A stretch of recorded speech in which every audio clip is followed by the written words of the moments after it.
Pemirsa, Menteri Agraria dan Tata Ruang, Kepala Badan Pertanahan Nasional Sofyan Djalil mengakui adanya oknum BPN yang terlibat dalam kasus mafia tanah. Bahkan oknum tersebut ada yang menduduki posisi kepala kantor wilayah. Sofyan Djalil menegaskan para oknum itu telah diberikan hukuman baik secara administrasi bahkan pidana. Namun jumlah kasus yang terungkap masih terbilang sedikit jika dibandingkan dengan jumlah ASN yang bekerja di lingkungan Kementerian Agraria dan Tata Ruang, Badan Pertanahan Nasional. Pemirsa, pemerintah menyatakan serius memberantas praktek mafia tanah dengan menargetkan pada 2025 mendatang seluruh tanah terdaftar dan dan hal itu dapat mengurangi sengketa dan kejahatan para mafia tanah. Tapi tentu saja ini kalau berbicara tentang kasus mafia tanah masih terjadi dan kita akan berbincang lebih jauh lagi dengan Pak Tri Firdaus Akbarsyah, Sekretaris Umum Ikatan Notaris Indonesia. Selamat sore Pak Tri. Selamat sore Mas Ajat. Baik, ini Waalaikumsalam. Satu pihak yang terlibat dalam kasus mafia tanah adalah oknum notaris. Ini kalau Ikatan Notaris Indonesia sendiri menyikapi hal ini seperti apa, Pak Tri? Jadi kami menyikapi bahwa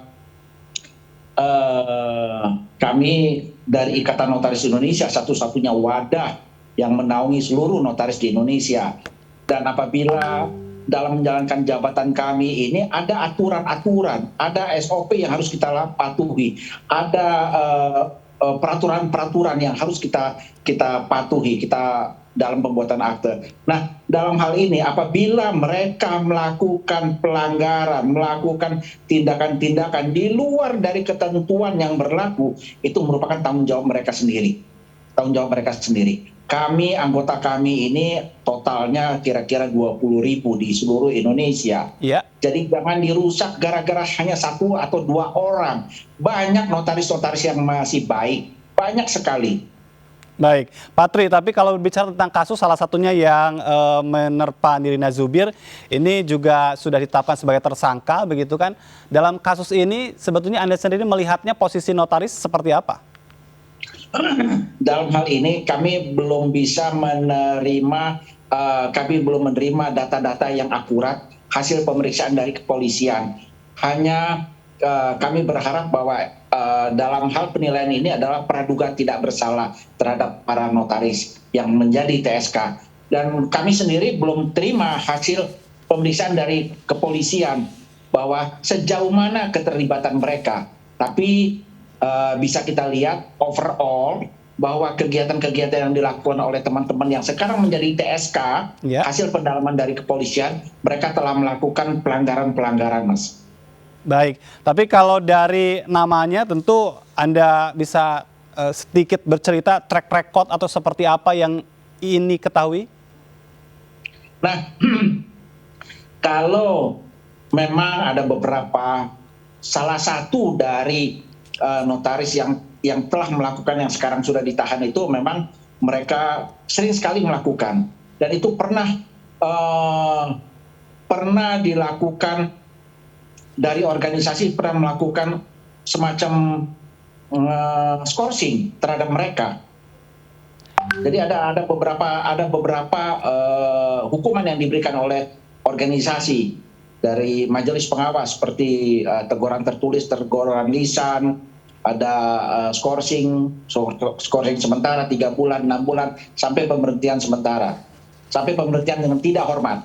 Dan ada dari notaris yang ada sekarang yang ditahan itu, mereka telah pernah melakukan dan itu merusak, mencoreng nama Ikatan Notaris Indonesia, Mas. Iya, apa bentuk pengawasan selama ini yang dilakukan oleh Ikatan Notaris Indonesia untuk para notaris yang mungkin ada sebagian memang tadi ya oknum yang nakal begitu?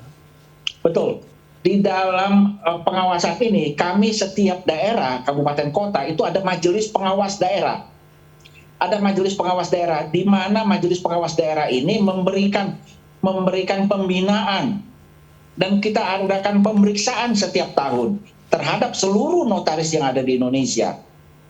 Jadi setiap daerah itu ada majelis pengawas. Nah, majelis pengawas ini melakukan pembinaan dan melakukan misalnya terjadi pelanggaran, mereka juga melakukan penindakan terhadap notaris-notaris yang nakal. Dan keputusan dari majelis pengawas daerah ditingkatkan ke majelis pengawas wilayah, dari majelis pengawas wilayah ditingkatkan lagi ke majelis pengawas pusat untuk pemberhentian dengan tidak hormat.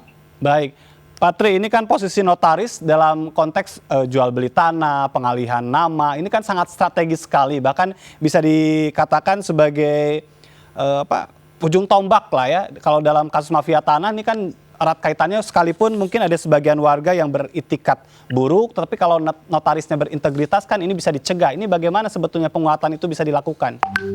Baik Mas, di dalam kalau sebagai notaris, kalau untuk pengalihan tanah ini PPAT ya, PPAT. Yeah. Tapi apapun, notaris dan PPAT itu adalah satu orang, jabatannya dua.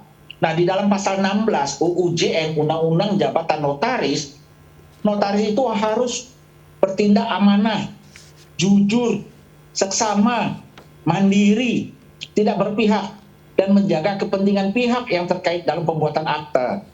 Jadi dengan kita berpegangan pasal 16 itu sudah sebenarnya kita tidak bisa lagi lari dari ketentuan yang ada. Di pasal 15-nya UJN bahwa notaris itu menjamin kepastian tanggal. Jadi pada saat itu, hari itu misalnya terjadi transaksi, hari itu yang kita nyatakan dalam akte. Jangan minutanya jalan-jalan. Iya. Jadi ada tanggal mundur atau tanggal maju begitu ya? Iya. Baik, gitu. Tapi berbicara tentang ketidakhati-hatian begitu kan, berkaitan dengan cara kerja dari notaris ini sendiri, seperti apa sih harusnya prosedurnya yang bisa dikuatkan untuk bisa mencegah adanya pihak-pihak yang memang berniat untuk berbuat jahat begitu kan dan berurusan dengan notaris? Sebenarnya notaris itu sekolahnya 2 tahun loh Mas, setelah S1. Setelah S1 dia ngambil S2, 2 tahun. Setelah itu ada magang, 2 tahun. Magang. Setelah magang lalu ada PPKJN, jadi cukup lama proses untuk menjadi notaris. Sebenarnya mereka sudah tahu. Yang terkadang kepleset ini adalah tergiur, tergoda dengan materi-materi, godaan-godaan materi. Sehingga dengan gampangnya, dengan mempermudahnya dia membuat akte begitu saja. Jadi artinya ini lebih kepada moralitas ya, tidak ada prosedur yang kurang, betul, atau sebagai celah untuk mereka-mereka yang nakal. Betul, integritasnya tidak ada. Baik, bagaimana cara kita untuk bisa menelusuri track record dari seseorang yang berprofesi sebagai notaris? Sebenarnya kita bisa lihat, kalau misalnya track record itu kita bisa lihat di Majelis Pengawas MPD, Majelis Pengawas Daerah. Nah, bagi masyarakat ingin tahu bahwa seperti kita ketahui kemarin yang Pak Bidino Patijalal, ada notaris bodong, notaris palsu. Selama ini notaris palsu itu nggak ada, selama ini tidak ada. Baru akhir-akhir ini, saya menjadi notaris itu dari tahun 95 sampai sekarang. Belum pernah ngalami adanya notaris palsu, baru kemarin ini ada notaris palsu. Karena dengan gampangnya seseorang itu membuka pelang nama, terus dia seolah-olah dia bikin ruang sidang, ruang rapat, ada gambar ada presiden kiri kanan, ada burung Garuda, nah seolah-olah itu ada ruangan notaris. Dengan gampangnya, apalagi orang yang biasa main di properti, yang kerjanya di properti, jadi dia tahu kerjaan-kerjaan notaris. Nah, bagi masyarakat, kalau untuk mengetahui bahwa notaris itu, bisa lihat di website Ikatan Notaris Indonesia. Benar nggak ini notarisnya? Ada nggak dia anggota notaris? Di website ini.id itu sudah jelas loh Mas, bisa dicek. Kayak Tri Firdaus, ketik aja nama Tri Firdaus Akbarsah, alamatnya di mana, sesuai nggak sama yang ada di dalam itu. Gampang sekali sebenarnya. Baik, tapi kembali lagi ke berkaitan dengan cara kerja dari notaris itu sendiri yang kalau kita lihat kan ada juga modus mengganti kuasa begitu atau kuasa palsu, kemudian juga ada KTP palsu. Adakah mungkin prosedur lain yang juga perlu ditambahkan oleh seorang notaris dalam konteks cek langsung ke lapangan atau seperti apa gitu Pak Tri? Secara formal tidak ada kewajiban notaris untuk meneliti keabsahan, meneliti secara material terhadap surat-surat yang diberikan. Tapi kita sebagai notaris, kita berharap setiap akte yang kita buat itu jangan sampai terjadi suatu masalah hukum di belakangan hari. Jangan ada implikasi-implikasi yang membuat masalah hukum bagi kita sehingga kita bikin susah. Nah, di dalam pasal 16 tadi sudah saya sebutkan bahwa kita harus teliti, jangan hanya menerima begitu saja surat-surat yang diberikan oleh para penghadap. Banyak loh penjahat-penjahat yang berdasi sekarang ini. Iya.